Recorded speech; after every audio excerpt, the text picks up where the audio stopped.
everybody. I am Jimmy Don Kerr from the SmallTown Collectibles YouTube channel, and my guest today is, in my opinion, one of the go-to channels on YouTube to find out about what books are coming out on New Comic Book Day with his segment, Hot New Comics This Week, and what the top comics are for New Comic Book Day with his segment, New Comic Book Day Haul Top 10 List.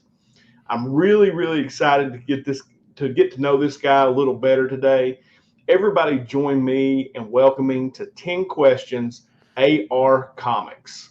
Awesome. Thank you so much. I really appreciate the kind words. Like, that really does mean a lot. And as we were just talking about before, I'm really glad you reached out, and then you kept reaching out. Our schedules finally lined up, and I'm really happy to be here tonight doing this with you. No, tickled to death, man. Like I said, I do, I was telling you off camera, I watch your channel every week.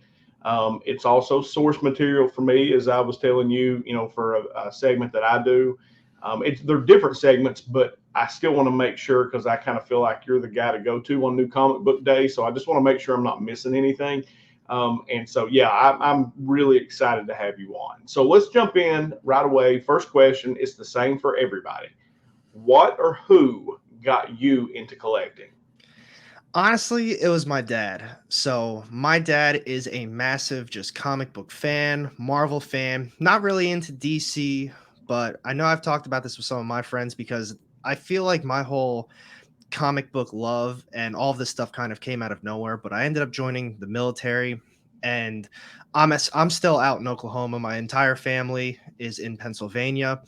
And I thought to myself, I've seen all the movies, but I never really got into the comics because my dad would call me every Wednesday and say, "Oh, I just picked up these books. I just picked this up." And I'm like, "Oh, I love Spider-Man. I love all of these guys." And then the new comic book day itself was a little overwhelming because, obviously there's a lot of runs, a lot of ongoing stuff. So I got into the omnibus stuff. I like my hardcovers, but that was to me just a way to stay in touch with my dad. I could call him every Wednesday. "Oh, I picked up these books. What did you get? Did you read this yet?" And it was just a really nice way for us to communicate. And then one thing led to another.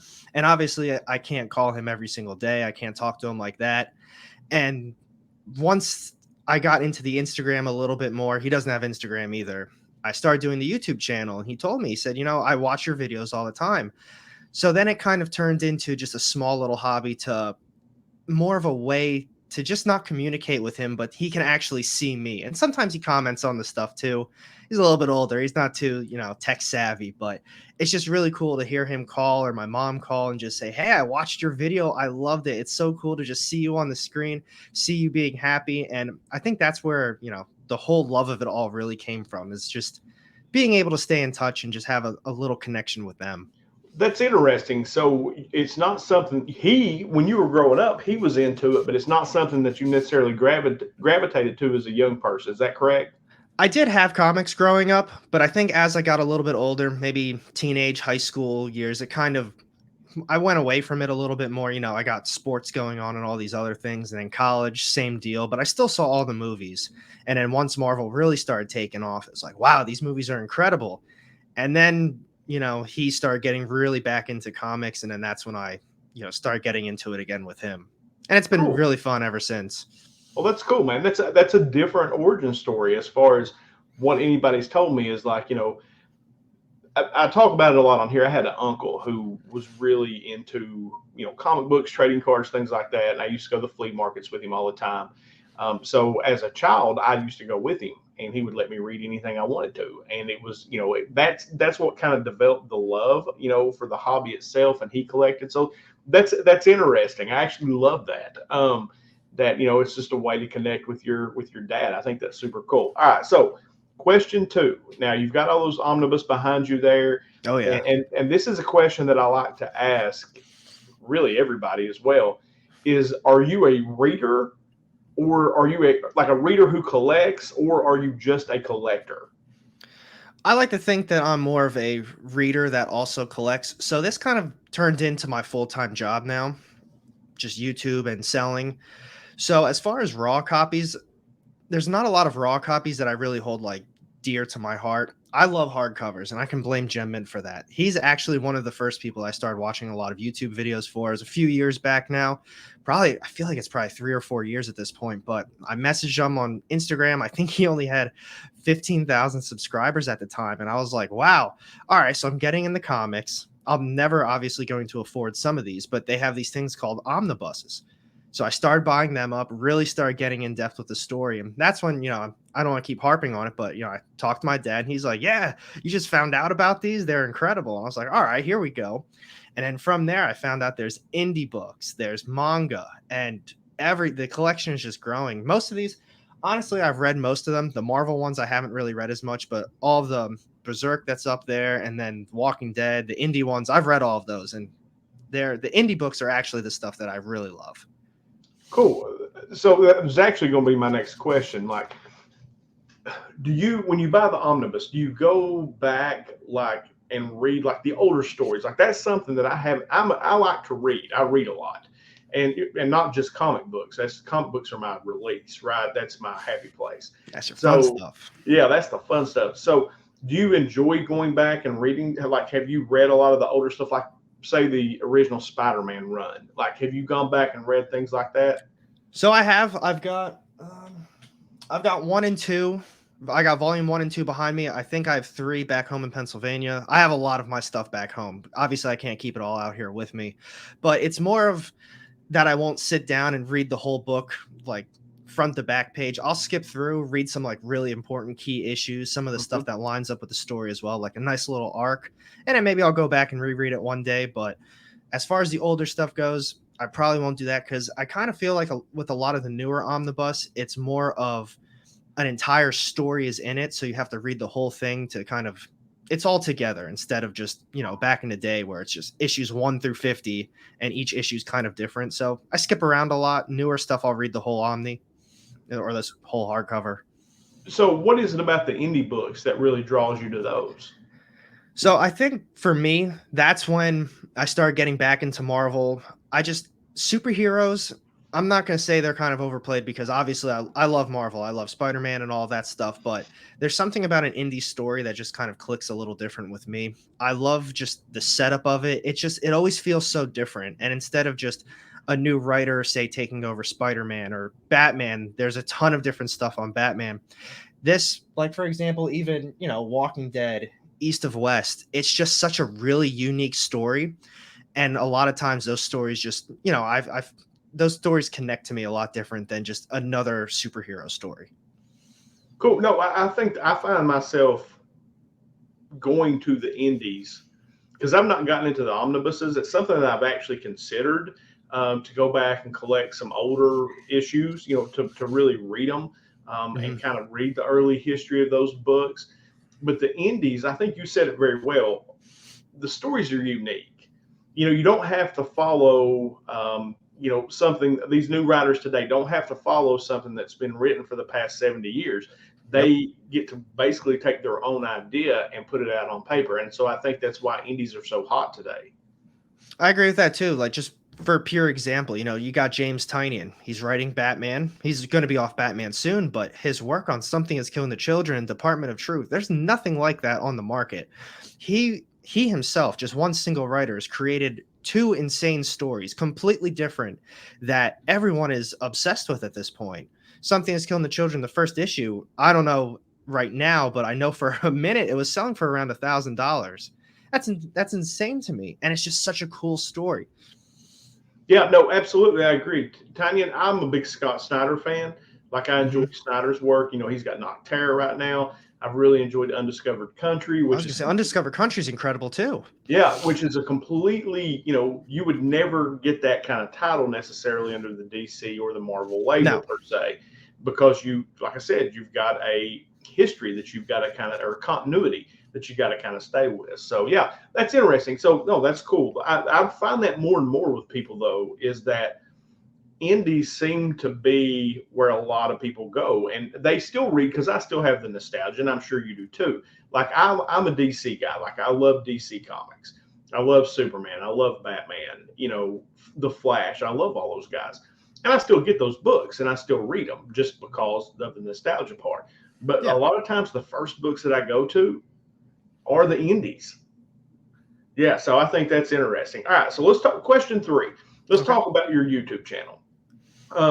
How long have you had your channel altogether? Like, when did it start? I think I started around I think I started January of 2019 because I think I started it just, the brand new year. It was something new I was going to do. So I think it was either January or February of that year because I Okay, know it was like right before COVID kicked off.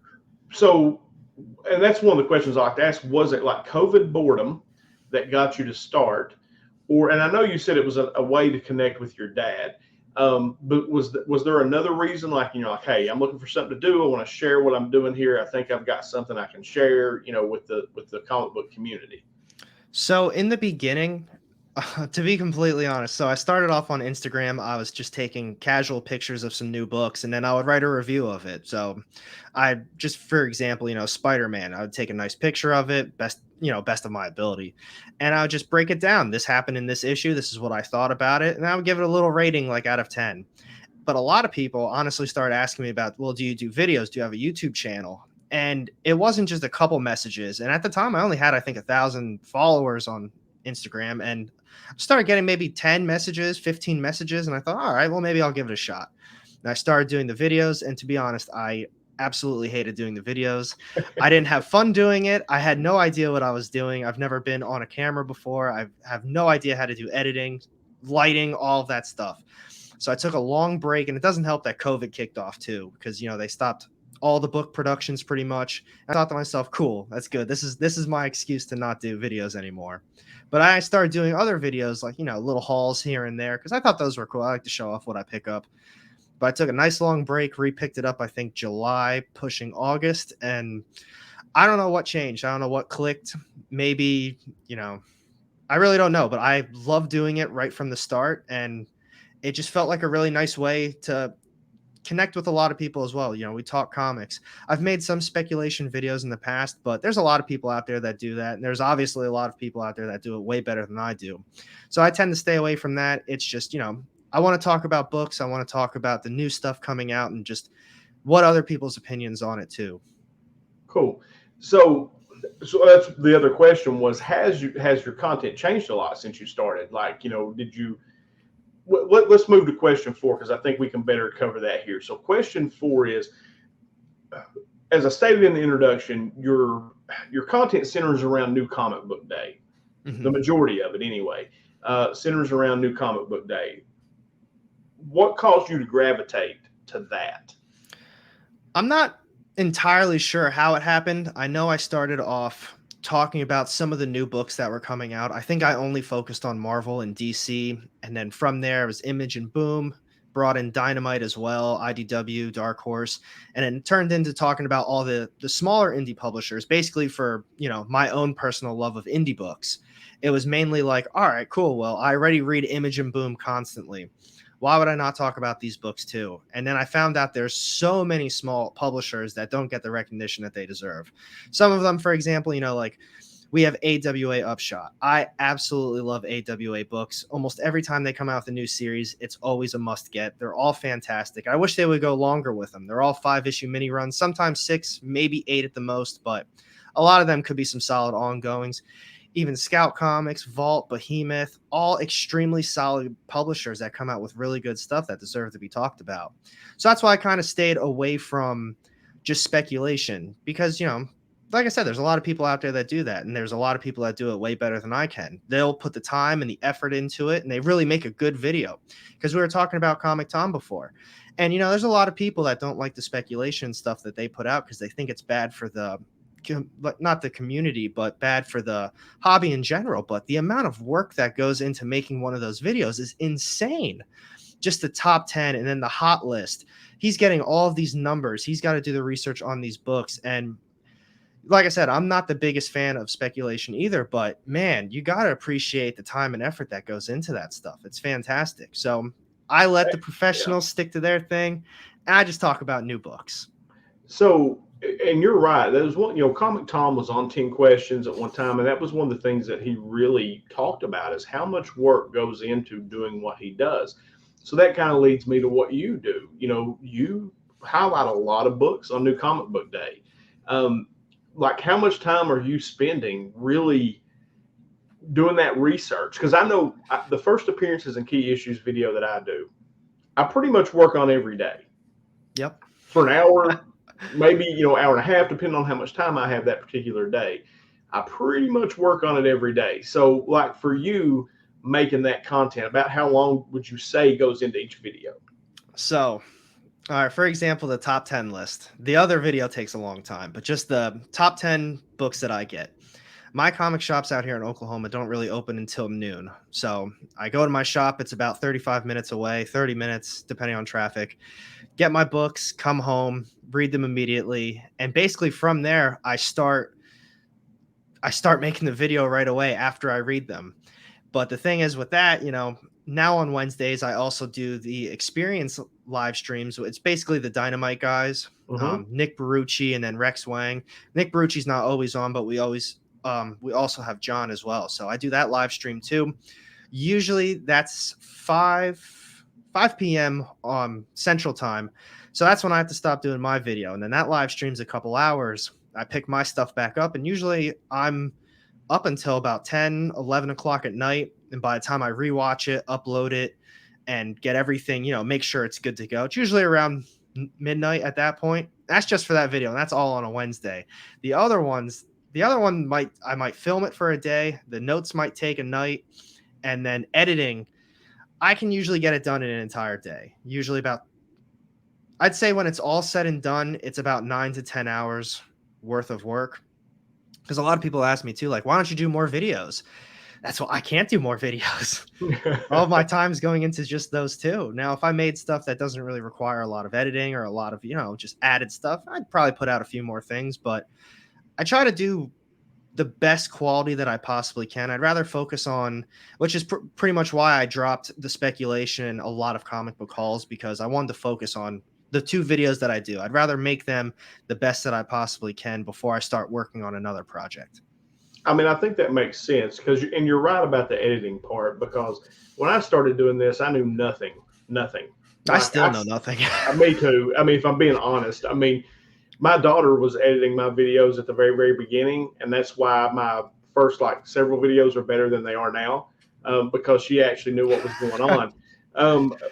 As far as I still edit mine on an iPhone, on iMovie. I'm still there. That's how I started everything, and now I do it on an iPad. Yeah. So yeah, it's really it is interesting, and it is a lot of work. I mean, especially where you're putting photos up of all the books. You got to go, pull those pictures, and then you got to slide them in, and then you got to make sure they look right. There's a ton of work to that. I think usually when it's all said and done, and the next day after it's uploaded and I delete everything off the iPad, it's usually around 300 to 350 photos. That's usually crazy. Around that much. Yeah. No, that's yeah, that's crazy. Yeah, that's a lot, because the one that I do a lot of research for it, right? Mm-hmm. As far as shooting the video, I may only end up with 10 or 15 books that I'm talking about that week, but it's time consuming just to get all that done. So yeah, no, I think that's awesome. I want to talk about this because I didn't know this about you, and as I was doing research, knowing that you were getting ready to come on the channel, it'll come on 10 questions, and I was reading your bio, and it says, obviously, I'm here to share about New Comic Book Day, but I'm also here to raise awareness for mental health. And I would like for you to talk a little bit about that. Why do you want to raise awareness for mental health? So I told you earlier, I was in the military. I recently just got out. I did my 4 years. I thought that was enough. So I was flight line maintenance for the first couple years, and then I kind of had enough of that, and I had an opportunity to move over to Honor Guard. So for you or anyone that could be watching that doesn't know what Honor Guard is, that's basically, the guardsmen that show up to funerals. They do ceremonies. So basically every day I did funerals. And, a lot of times it was obviously a funeral isn't nice, but, it's very nice to just be that person, hands off the flag to a family member. But then, there's also, a rough side to it. You have to do a lot of suicides. You have to deal with death. And, it takes a toll on you. But when I got to Honor Guard, they said active duty funerals don't happen. In the time of some of the sergeants being there, they said they've done maybe one, and they've been there for a few years. In the time that I was there, which was about a year and a half, maybe pushing 2 years at most, we did pushing, I think, closer to 10. Oh, wow. And it is a lot to handle. You got pretty much everybody there. It's like all hands on deck. It's it's an insane service. Sometimes they have a flyover as well, depending on who it is or what happened. But the main reason I got into it is someone that I was in honor guard with, that was in my training class. I spent hours and hours with every day. We would drive sometimes 3 hours away, just me and him. Towards the end of my enlistment, he ended up committing suicide. So that was, a real eye opener, to be honest. And then that's when I started to get a little bit more into it, because I realized, I'm doing all these active duty funerals, which are insane. And then my friend, he just committed it as well. I can do a little bit of something with it. And I'm going to be honest, I don't do nearly as much as I should with it. I leave it in the bio. But I think the reason I kind of stopped talking about it as well, or slowed down on talking about it, is a few months later, I have friends that got kicked out too for the same reason, but they never, ended up committing suicide, but they were kicked out for mental health reasons. Someone I went to college with, that I was, good friends with as well. He's one of the people that actually kind of convinced me to join the military, said it's a really good thing. He was guard though. Very recently, he actually committed suicide as well. So I think, to me, that's definitely something that needs to be talked about. Definitely something that should be brought up. People don't really like to talk about it, but it is something that needs to be brought up a lot more often. But I feel bad for myself because I don't talk about it as enough in the videos. I don't bring it up as much as I should be. But I think after two of my close friends, I just took a break from it. I didn't want to keep bringing it up. I didn't want to keep talking about it. The reason that I wanted to ask you about it is it's something that I feel has become very prevalent, and I think it's an important topic. I mean, I really do. I think social media, in some sense, is good, but I think it can really affect a young person's mental health. And I have two young daughters who live on social media. They live on their phones, and it's something that I've been doing a lot of research in. And I think with COVID as well, people basically not being able to get out and interact with their family or their friends, and and things like that. I think that affects people's mental health. And I like, when I read that, I was like, wow, it is something I think you should talk about. Like, I understand why you wouldn't want to. Like, I get that. But I also think that it's important because part of my mental health is comic books. Yeah. It's what I use for my mental health, because my brother-in-law describes it best. My life is very high stressed. It's very fast paced. And sometimes I need to escape, like I need to get out, and comic books does that for me. And I think that's a great way to kind of talk about the subject, because it is suicides are up a great deal during this pandemic. Absolutely And is. yeah, and I think it's a phenomenal. And hearing your experience, especially with the military, I would have to think that would be somewhat of an issue, just based on what you guys see. It's I'd say it's a big one that they're not willing to talk about.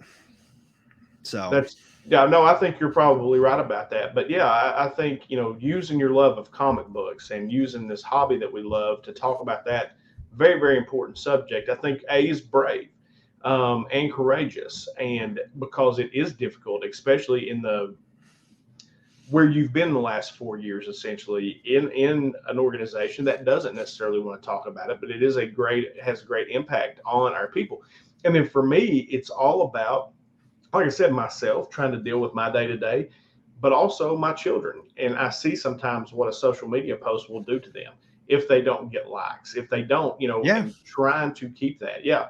So no, I think that's great. And I hope you do continue that work. I think as far as trying to put that out there, when I read that, I was like, yeah, I like it. I like this guy even more, than I did, because I hadn't read that before. So Well, I appreciate you talking a little bit about that and sharing. Oh, absolutely. It really is one of those crazy things, like you said, you've got two younger daughters that, you post something. If say their friend gets more likes, that might literally be something that they brag about.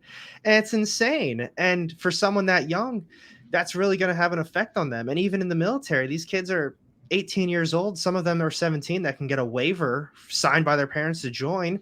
And now all of a sudden they're in a very adult environment that they've never experienced before, and they're being told to do things that they don't know what to do, or they've, never experienced, and they don't know how to deal with that properly.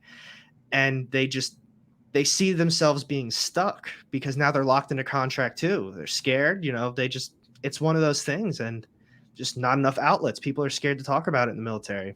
And I've seen it even with myself since I started the YouTube channel, because there was a point where I was obsessed with checking how many subscribers I had. It's fun too. It is, right? I mean, but I was obsessed with it. And like every 15 minutes I was checking if I got one more sub, and that's ridiculous, because I preach to my girls all the time that likes are not love. Love is a completely different thing. It definitely is a like on social media. But then I found myself falling into that when I started the YouTube channel, and it was messing with my head. And so like I had to recognize that and pull back. Did you ever experience anything like that as you were doing your YouTube channel? When you asked earlier what the change was, where, you stopped doing it, now all of a sudden you love it, that honestly could have been it. So I have a girlfriend, and in the beginning when I had the channel, a couple hundred subs, even less than that, I'd always be pulling it up. I got a couple more. I lost a few. And she was like, why do you care? I was like, oh, it's my channel. I'm putting a lot of time into this. I'm loving it. And I need to see like positive results. And then a couple negative comments. And it's like, man, like, do I really want to keep doing this? I think it just clicked, like, who cares? There's always going to be negative people out there. There's always going to be people talking, they might actually like what you're putting out, but they don't like you as a person. So they're going to downvote it. They're going to put a negative comment, and it's anonymous. You'll never know who it is. Sure. So once you get that thought process of, if you're happy with what you're doing, you're reaching out to certain people. There's always positive people out there. We're talking about books. Who cares what the negative people say? Like, who cares if you get 10,000 views or another couple hundred subs? If you're having fun and you're enjoying what you're doing, that's all that matters. You're getting a positive response from certain people, and you're actually making a change on someone's day.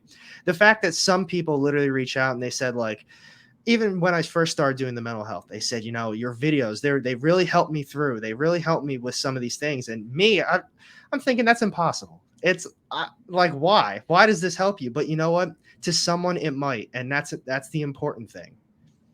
No, I agree. And Jim Mint told me early on, like I didn't even have 100 subs when Jim Mint came on here, and we were talking about the negative comments. I even asked Comic Tom about it too, because I was like, how do you deal with that? And Jim said when he first started doing it, like, I loved his answer. He was like, I would go back at him like, yo mama, and it was, and then he finally was like, no, that's stupid. Don't give him any energy. And Tom said the same way. He just doesn't pay any attention to it. He can't, you can't let it affect his day that way. But I love what you just said about, as long as you love doing it, keep doing it. It's fun. Who cares what anybody else thinks? I get on, and it's fun for me. It's been a learning experience for me from the standpoint of, I do know how to edit a video now. I do know a lot about YouTube and how to upload content and things like that. So it's been a great learning experience. I look at comic books a different way now than maybe I used to, so it's a lot of fun. And I just hope, like, if it reaches one person, in my opinion, then it's worth doing it. If you can handle it for your mental health, you know what I'm saying? Like, you can't do something for yourself and it hurts your mental health. But I think if it helps one person, because I know I could use that. Like, there are channels I watch, like I like watching Wink Inc., because every single time I watch him, I feel better because of how much energy he has. And who is that? Wink Inc., Alex Michael, the Company Man. Have you ever watched his channel? I haven't. Is that comic books? Yeah, he does mystery box unboxings. You need to go watch Wink. Like, Wink comes with all kinds of energy. And I did a Teen Questions interview with him as well. It'd be a good way to get to know him. But he comes with all this energy. And I tell him all the time that he needs to be a motivational speaker, because when I get done listening to him, I want to run through the wall. Hey, that's important. Yeah. That's awesome. Yeah. So, no, like I said, I hope you continue that work, man. I think that is phenomenal. And it just really, I was like, wow, that's cool. That's something that he is, because I think that's a huge problem. And I think it will continue to be an even bigger problem with our younger generations as we go forward. And that's my I public service definitely agree with announcement for that. today. Yeah. So, all right. So, question 6. A lot of people that watch 10 Questions or smaller channels like mine, and we're all looking for some tips on success, and what's the common thread for channels that have had a lot of success? And you've clearly had a lot of success with your subscriber count. Is there anything you attribute that to, or any tips, I guess, that potentially you could give a smaller channel that's trying to grow? Well, I'm going to be honest. I still think about my channel, and I don't know I don't know how it happened or why it happened, but I think people respond to positive energy, and just, I was very consistent with it. I tried not to talk too negative about a lot of books. I mean, it's going to happen. Some books just sometimes aren't that good, but I think that's truly what it would be, is just consistency, and just people see that you love doing what you do. And one thing, this is just an example, we're talking about comics here. I don't really have a lot of other collectibles. I grew up liking Pokemon. I used to collect the cards when I was young. I watch Leonhardt all the time. I have no idea what any of those Pokemon are, but that man's love for Pokemon is, there's no match to anything else out there. He loves it. He doesn't care if he opens 5 packs in a row and doesn't get a single thing. He's talking about the artwork. He turns it around. He said, "This is like a perfect card. This is fantastic." It could be a Caterpie, a Weedle. It's literally nothing, something he's going to end up giving away, but he puts it up close and he's like, "This artwork is incredible." And you know what? That's exactly how it needs to be. I feel the same way about comic books. Obviously I'm not Leonhardt. I can't do the things that he does, like the editing and lighting and the collection wise, but it's just, there's people out there who appreciate certain aspects to comics. And I think one thing is, you really need to find like where you fit in the comic world. Like I said, there's people who like to speculate. They sell their books. I mean, I sell a lot of books too. Don't get it. I'm not going to get it twisted, but I love reading new comic book day stuff. I love being able to share my opinions on new comics. And I think it just, I don't know, people responded well to it. And then one thing led to another. And I guess that's my only tip, is if you're not finding yourself enjoying what you're doing, you need to stop that and change it and focus on to what you love. Like, we're doing this 10 questions, and obviously you're very passionate about it. You've had a lot of people on, and it's been a fantastic, interview so far. And if you said to yourself, I need to make more content, maybe I need to do unboxings, but then you start to find it a little tedious, maybe a little annoying, that means it's probably not going to work as well with other people, because they're going to see in your expression, the way you carry yourself, that just, he's not really in it. And I think that's why Leonhardt's so successful. I think that's why my channel's doing as well as it is, because, I love talking about these comics, and I love showing off the artwork and just being able to, share that experience with someone. Do you think it has anything to do with the fact that your content is very specific? Now you'll drop a different kind of video, like your favorite reads for 2020. You'll do some different content like that. But because that's as my journey, as far as the content that I create, as I have went, it has become more and more like who I am. And it really relates to, like, I like to analyze, and I'm very analytical. I like to research, and so that's why that one video, I think, kind of works for me, because I like doing it. I mean, I already do it. But something about your channel, because it is very specific. The majority of the content is very, very specific. So I know when I come to AR Comics, this is exactly what I'm getting. Do you think that has anything to do with it? I do. Honestly, I think me focusing in on the new comic book day stuff turned AR Comics into, I'm not going to say AR Comics is the go-to for new comic book day material, because obviously Gem Mint does his new comic book day reviews. He now does a top 10 with Rock and Robbie. And that's a very good video too. There's a lot of people out there that put out new comic book day stuff. And I think for me, it's just, that's because I focused on new comic book day. It's Sunday. I do my upcoming releases. I talk about all the new books from all the publishers. If you're a speculator, you can tune into that too, because I talk about new arcs, first appearances, new series, specific, incentive covers. But then it's kind of, for me, a follow up on Thursday, or, well, buy it Wednesday, upload Thursday. It's now these books that I talked about. These are the books I bought. Here's what I think about these books. So I think that's, where I found success personally, because I focused in on just new comic book day stuff. And it feels like the two videos go hand in hand to each other. But I did start to do like a live stream. I was talking about it earlier. I do it with the Dynamite guys on Wednesday. But the Comic Convo stuff, I'm going to be doing that on Thursdays and Fridays. October's pretty much booked for Thursday, which is cool. And I'm glad I was able to do that this Thursday with you. Yeah. But that's going to be kind of the same thing. It's going to be either other comic book, creators or writers, artists. So I'm going to be able to also bring on these people who also share love for the industry. If they're a writer, they obviously love what they're doing. And I'm just really excited to be able to do that too. That's cool. Yeah, because I mean, really, I think that's where a lot of people struggle, is to find where you fit, right? Like, what do you like to do? Like, I love your answer on that, because where's the passion? Like, where do you have a passion? Because people 100% read your body language, and it will completely turn them off if it's negative. And if you can bring that positivity to it, no, I think that's a phenomenal answer. And I think that is a key to success, is consistency and having a good passion for or a healthy passion for what you're doing.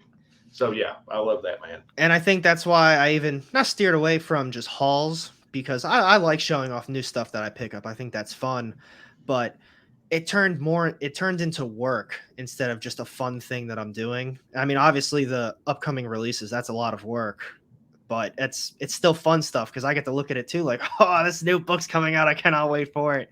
Stuff like that. That's so cool to me. And then speculation. Spec isn't bad. Like I said, I'm not the biggest fan of it. I don't think it's bad for the industry. If anything, it's really helped out comic books. And that's what a lot of people aren't talking about either. What Comic Tom does with Gem Mint and, the pressable defects. I think Very Gary also does some speculation, I know he does the year or two later for I think CBSI. Or cover price. Cover price. Yeah. So you get to see the price fluctuate over the years as well. And that's very important work, for a speculator, for a reader, any interest in the hobby. That's important stuff. But for me personally, it went from a fun hobby to work, and I just wasn't enjoying it. So that's why I went to focus on the, new comic book day stuff. Right. No, I love it, man. All right. So let's go to question 7. And I want to talk, I know you sell some books. Mm-hmm. As far as like, where did that kind of come from? Is it just a way to fund your hobby? Or is it just something to do? Like, kind of how did that start, actually selling books? So that kind of started because, I got out of the military. Obviously, YouTube with a little over 6,000 subscribers, that's not going to be paying the bills. Mm-hmm. And I started selling on Whatnot. I really like that platform. I think it's fantastic. I think it's extremely easy as a buyer and a seller to get the books across. If you're a buyer, you click bid, you win. It pays pretty much immediately, because that's the only way you can bid, is if you have your credit card info on there. But for me, I thought to myself, I love hunting for books. I love going out, and, I'm going to see if I can do this. So for the last few months, well, probably about 5 months now that I've been out of the military, it's kind of turned into, YouTube and then selling books on the side. And I mean, I told myself I was going to give myself a year to see if I can make it work. And I mean, I've been paying all my bills, so I'm going to keep it up. It's been so much fun.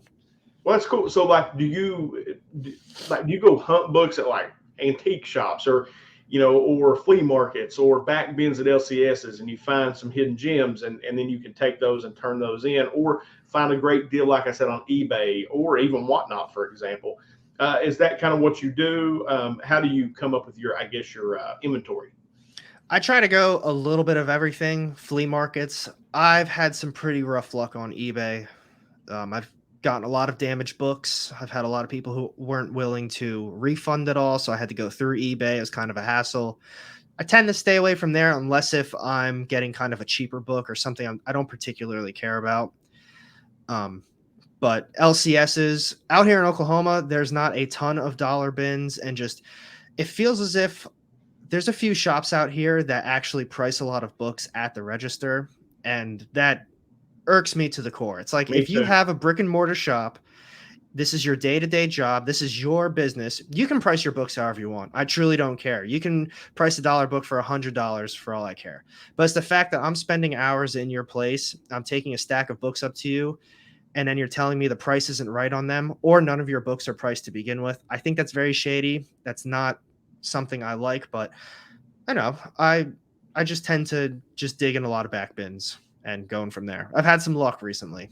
Good. Well, I agree with you 100%. The LCS that I frequent does that exact thing. They price nothing. They just throw books out there, and I go back in there and spend hours digging in them, and doing the research so that I know what I'm looking at when I'm digging through them. And then I'll take them up and, well, we've got to price these. Yeah. No. And it got to the point where I was like, look, this is your business, and I get it. You can do what you want, but I'm doing the work. I'm doing your work for you. So, I at least should get some kind of discount off whatever you're going to price it, and that's what we ended up working out, was we actually ended up working out kind of like a discount, for all the stuff I dig into. So, I wanted to ask you about Whatnot, because I enjoy the Whatnot sales.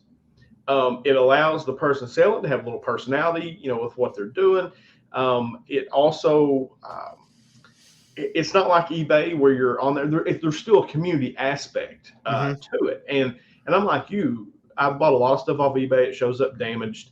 It's very annoying when you have to go through that whole process. Do you believe that Whatnot is going to revolutionize the way that we buy comic books in particular? Because that's still kind of a new, format for them. Do you think it will revolutionize what they're doing? And if it gets too big, do you think eBay will buy them? No, I actually was talking to Chancellor Poole earlier. He's one of the head guys at Whatnot. Extremely nice guys from Pennsylvania as well. I don't know if I told you, that's actually where I'm from. Yeah. So I was talking to him earlier, and they're really happy with what they've done. And I actually didn't realize Whatnot's been around for quite a while now. It's the comic book category that's pretty new to them. I think that's been around for 5 or 6 months now. Mm-hmm. And I do think it has a very positive impact on the community. Just Whatnot in general. They have a New York Comic Con exclusive now. They just had the Skybound thing with Invincible. I'm not 100% sure on the details of all of that, but I was watching that live stream. Those packs were selling for like $1,000. Oh, that's yeah. insane to me. And I think it's very good just to have this new platform, because people are tired of eBay.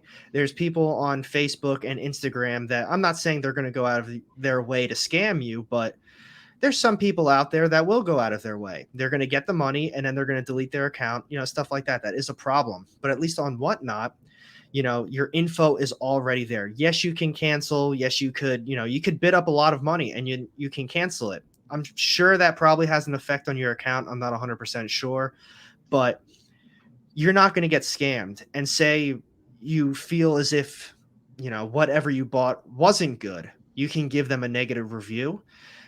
You can get a refund on that. And, there's ways around it. And it's from what I've seen so far, it's a very nice app. I was talking about Pokemon earlier. I've bought probably $150 worth of Pokemon cards off Whatnot. I buy it and I think to myself, what did I just buy? I don't even know who these Pokemon are, but it's fun. And that's another problem. It's fun to click that bid button sometimes. It is. You're right. It is. And like, you can get excited, right? And you're like, oh, I really want this book. Boom, boom, boom. It's just really simple. And no, I think it's going to revolutionize the way that, because a lot of people go on YouTube and have live sales, and that's fun. But there's a whole other aspect of work to that. Then you got to DM these people, and you got to get payment info, you got to get shipping and that's info. not fun to me. No, and me either. But you can go through something like Whatnot. It's all right there. You get I think from my understanding, you get an invoice or a list of everybody that bought and where things need to go. And so I think it's really going to revolutionize things. I'm one of those people that I'm always skeptical that they're going to get too much going there, and that somebody like eBay is going to end up buying them out and it'll ruin the whole thing. So that's, I always worry about. I mean, that potential is always out there. I honestly don't see that happening unless they could buy it out for a ton of money, but just my opinion. I don't know anything. I don't foresee them doing that. So what you're talking about when you do sell, well, as a seller and a buyer, when someone does buy something, whenever you put the package in, there is, what's it called? Like an order list, like a breakdown of everything you've bought. The problem that I found with that is that a lot of sellers on there. So when you open the app and you kind of go into the auction itself, the bottom right corner has a little tag button, and you can upload what the book is, a description of it, first appearance, whatever, whatever. Um, but a lot of people might put comic book lot 1 or lot 2. So that's where a lot of problems kind of arise with that type of stuff. When I do it, I do an auction maybe once a week, maybe once every 2 weeks, because I have a short box to sell. But with those books, I go through all the books, I inspect them, I give an approximate grade. And then on that same post-it note with the grade, if it's a first appearance, I put that on there and I give a little breakdown of what's wrong with the book. Like, for example, clean and press, blunted corners, spine ticks that are color breaking. So even if my approximate grade isn't good, or maybe it's just, someone doesn't think that that deserves maybe a VF minus or a VF, there's at least a breakdown for them to see that and say, all right, well, he thinks it's a VF, but clearly based on the things that he says, it can't be a VF. So it's got to be lower than that. So, if you don't want to bid on it, you don't have to bid on it. That's just an approximate grade for me. But like I said, there's a lot of people that don't do stuff like that. And that's where some problems could arise. But there's also a lot of sellers who do that. And that's why I think the app is a very good platform just for buyers and sellers. Cool. Yeah, no, love that. Yeah, because I really do. After getting into it and buying a few books there, I really like the way that it works. And like I said, I like the community aspect of it too. It kind of comes back to, like, I like doing 10 questions. I like meeting people in the community. So you kind of get to see that personality side of it as well. So I dig that. All right. So last 3 questions and we'll have a little fun here. Okay. So Cool. Question 8 is number 1, are you into sports? Absolutely. All right. Who are your favorite sports teams? So football, the Eagles. It's a rough year. We got the rookies. I like Jalen Hurts. I like Devonta Smith. Our line's pretty banged up. I had like almost no expectations, and I don't know. I'm still let down. It's one of those things. The other thing, I'm a Bengals fan. Look, you're on tonight, aren't you? Yeah, we play tonight. Yeah, the Bengals. I forget who we played, but we played tonight. The Jaguars. Jags, so, yeah. I mean, you're 1-2, right? No, 2-1. 2-1. You should easily be able to beat the Jaguars. Yeah. They are not looking good. No, one of my favorites, obviously I'm from Kentucky, so one of my favorite Jaguars is Josh Allen, because he was a beast at Kentucky, and he struggled down there a little bit, but I'm not sure if that is the environment that he's in or what. So, all right. So do you have like a favorite college team? Like for us, college is a big thing because I live in Kentucky and there's really no professional team in Kentucky. Personally, as a college team, I don't really have a team. I like watching college sports though, but I don't have I'd prefer this team to win. I just like a really good game. Living in Pennsylvania, Penn State, people go crazy over Penn State University. Out here, Oklahoma, we got Texas down low. Yeah. Oklahoma, I had no idea how crazy they go over OU out here and OSU. There's cars that are literally just OU colors with OU decals and flags on a regular freaking Monday. They're going insane over this stuff. And it's cool to see that. And it's like, I kind of felt that way about people in Penn State back home. So it's cool for that. Not really my thing. I like watching it. But basketball is that's my main sport. I grew up playing it. I love watching it. And, if whoever's watching this, I swear, I've been a Nets fan my whole life. I always have to reiterate that because I've dealt with them being horrible almost my entire life. And, we finally deserve, just a championship. I watched them lose back-to-back years, the Spurs and then the Lakers, 2 dynasties. And, now I tell people, yeah, I'm a Nets fan. Oh, you're just a bandwagon. Oh, they've been terrible for 20 plus years. And now I get called a bandwagon. Yes, please give me a minute. So is like NBA, is that like your thing? Is that probably your favorite thing to watch? I'd say I follow NBA the closest. Admittedly, I think the NBA has really gone downhill over the last 5-10 years.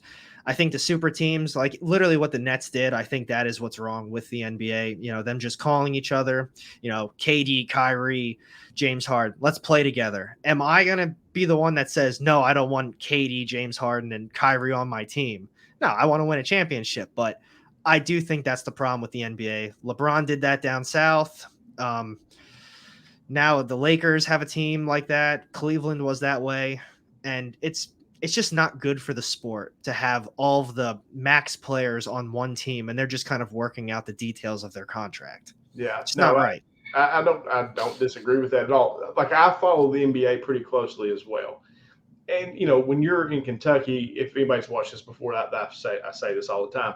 In Kentucky, when you are born, the first onesie that gets put on you is Big Blue Nation and Kentucky basketball. Like that, you were born into the Big Blue Nation. Like it is I mean, Kentucky's a good sports team. yeah, Absolutely. And so college basketball wise, obviously that's our thing. I'm a big college football fan. Like we've sucked forever, and we're finally pretty good. And so I enjoy college football, but I enjoy the NBA from the standpoint of all the Kentucky guys that have been drafted are on all these different teams. And so I get the NBA package, and I usually watch all the Kentucky guys. So do you you like the Nets? So do you like Philly at all? No, I respect the Sixers. I used to like them a lot more. Like I said, always been Nets. Obviously, a little bit of a rivalry. Across the river when we were in New Jersey. Loved AI. That dude was a monster, and he was just kind of an inspiration for a lot of people in the area too. So that was really cool. Now, I wasn't a fan of Embiid, but he's grown on me over the last couple of years. His dedication, his heart for the Philadelphia. I love Philly. I love Philadelphia. I love going there. The city's incredible to me, and if you've got that type of passion for the city, you're good in my book. Now, Ben Simmons, that man, no respect. None. No Me respect. either. Well, he did that at LSU too, because Kentucky played LSU. He quit on LSU too. He's never been told no before. Yep. No, my thing with that though, I feel like they did disrespect him publicly. I think Simmons does have a case to say, you know what, I don't want to be here anymore. Doc Rivers, you shouldn't have said that stuff. Embiid, I don't like the comments you said either. But the fact that he's kind of going out of his way to say, I think today he said, I don't want to play with Embiid. I don't think my playing works well with a center like that. That's a generational center. Yeah, it is. What point guard does not want to play with a center that's going to be going down in history as one of the top centers? And they essentially built this roster around Ben Simmons. They did that too, because they got rid of Jimmy Butler for that too. Yes. He wants the ball in his hands, and he's not, I don't know. He really disrespected them. Yeah, no, I agree. All right, so last question on the sports thing, and I always find I like this generational question because in my day, because I loved NBA too, I played basketball, so I was always a big basketball fan. Like I said, growing up in Kentucky, you don't have a choice. That's just, like I said, you're born into it. So from the NBA standpoint, for me, I came into the sport age-wise on the tail end of Bird and Magic and Dr. J too. So that was kind of like the tail end of their careers. Is kind of when I really started watching it. So my guy was Michael Jordan. Like he was the superstar. He was the guy you emulated in the driveway when you lower the rim and you try to dunk. You're trying to do the MJ dunks from the dunk contest. You're trying to jump from the foul line, all this crazy stuff. Do you have a generational player for you, like somebody like Kobe, for example, that stands out to you as far as the guy? Kobe, God. There's a reason you yell his name when you throw something in the trash can. Yep, Kobe. Yep. Or Mamba. Dude, I loved Kobe. Like he was one of the most self-determined players I ever saw. He never stopped working. He reminded me of Jordan. Like, people want to talk about LeBron. That's the one too, in my opinion. Yeah, to me, I agree. I mean, obviously, you can put other players in that category as far as like top 5 ever. Sure. Different positions, different skill sets, but Kobe Bryant, that's undeniable. Another generational player that doesn't get talked about enough. You got Tim Duncan, Dirk Nowitzki. Sure. But they're not Kobe. They're not flashy, so they don't get talked about as much. Like Tim Duncan, I can't recall how many rings he has, but he only lost. I think he only lost once. I think if he wouldn't have lost that, he'd been undefeated in the finals. And I think he'd have 6 if he was undefeated. I think you're right. I think they won 5. That Spurs team won 5. I actually got to watch him. Funny enough, my daughters were out a dance competition in Cleveland, and LeBron was playing in Cleveland then. And that's when they were making their run for the title. and just happened to be there. It was a Saturday night, and it happened to be the Saturday night NBA game, and they played the Spurs. So I got to watch Duncan and Parker and Ginobili and all those guys, and It's a watch Bron dynasty. Bron. Yeah, man. I mean, it was, and it was on the tail end, of their careers, but it was still cool to see those guys. So yeah, but no, I love the Kobe answer. Kobe. I love Kobe. I mean, he was the guy as I was getting older. But in my heyday when I was young and I was playing ball, it was MJ all the way.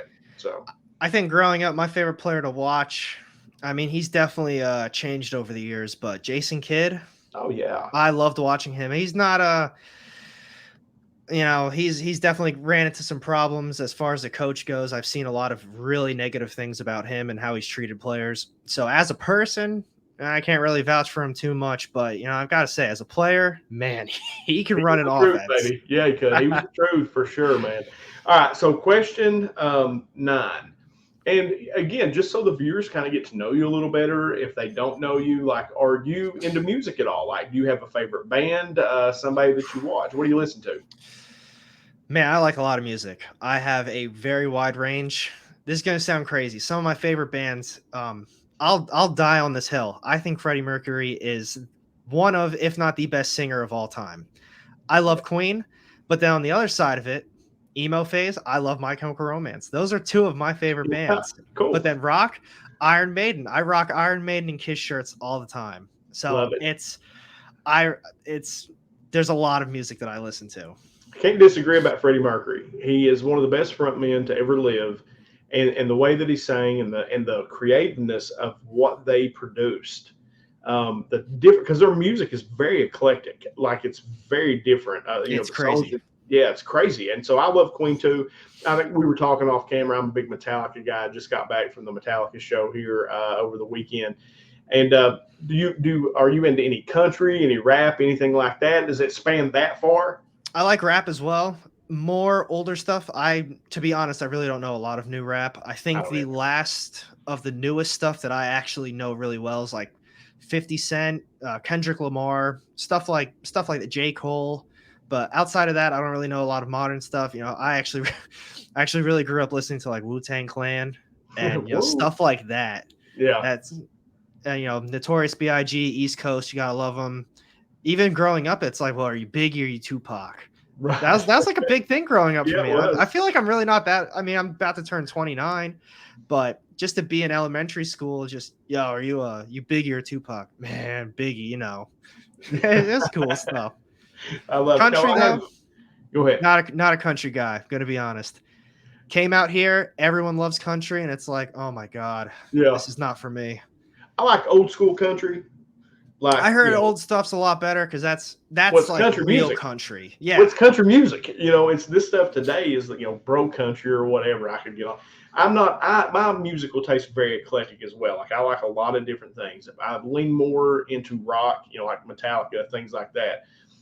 Queen, Zeppelin, bands. Yeah, Zeppelin.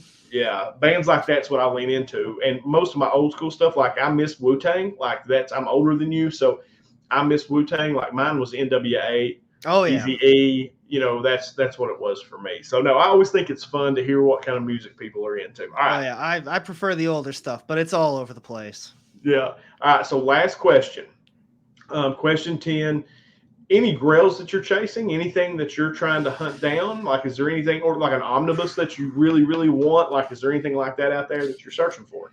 Man, grail wise, I'm sure there is. Off the top of my head, I can't really think of anything like that. Obviously, a lot of Spider-Man ones. I have some stuff I really want to send in. I actually just bought First Appearance of Kang over the weekend. That was awesome. I'm definitely going to send that in to CBCS. Book-wise, I'm also all over the place. I'll have all these tabs open like, oh, yes, I want this now, and I want this. I think the one that I'm really looking into right now, it's still in stock. I need to jump on it if I really want it, but it's Why the Last Man. I started watching the show on, I think it's Hulu.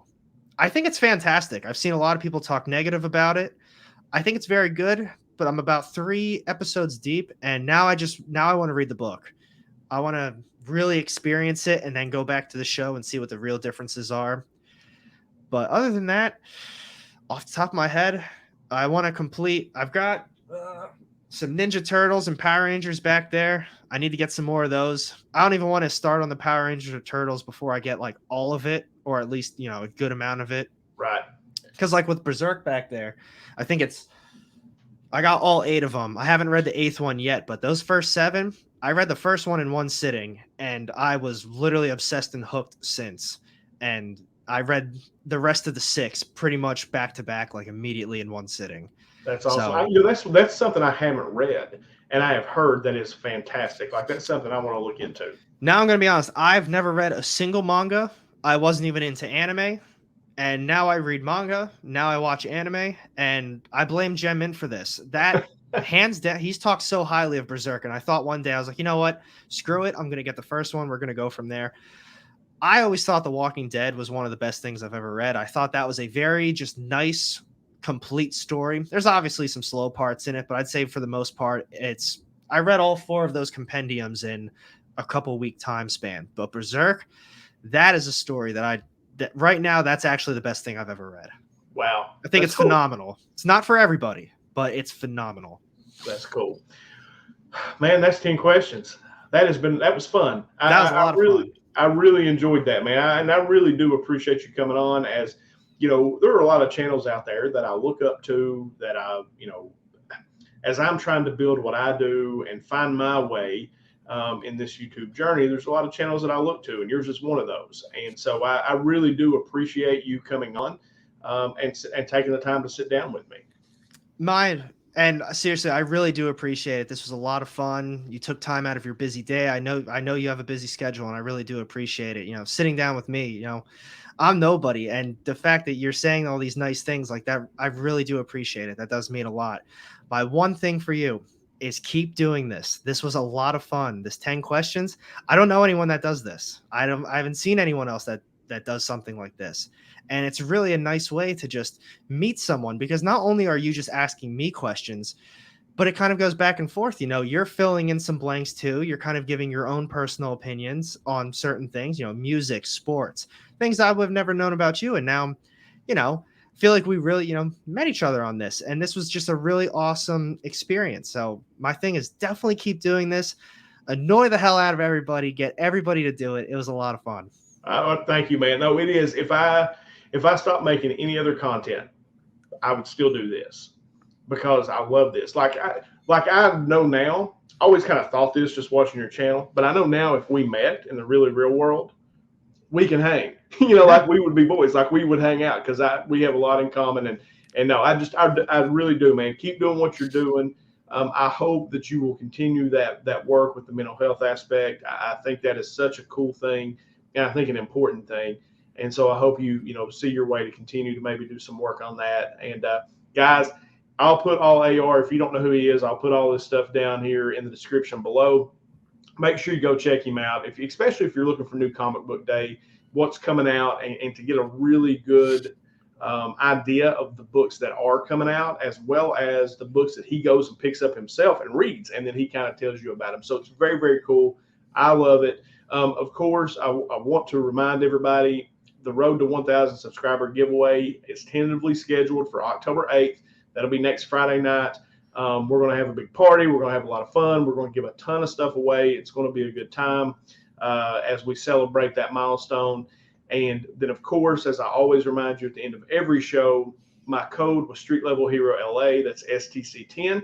Go over there, use that code, get 10% off your order. But most importantly, JPG is going to donate 25% of your overall order to the American Cancer Society for Cancer Research. Awesome. Not a better thing in this world you can do. You get something cool, you support a great company, but you also raise some money for an incredibly great cause and something that's touched us all. Much like mental health is an issue today, cancer still continues to be a problem and touches most families. So definitely go check that out. Make sure you go check my boy at AR Comics out. This is an absolute ball. Guys, that's it. We'll call it. This has been 10 Questions.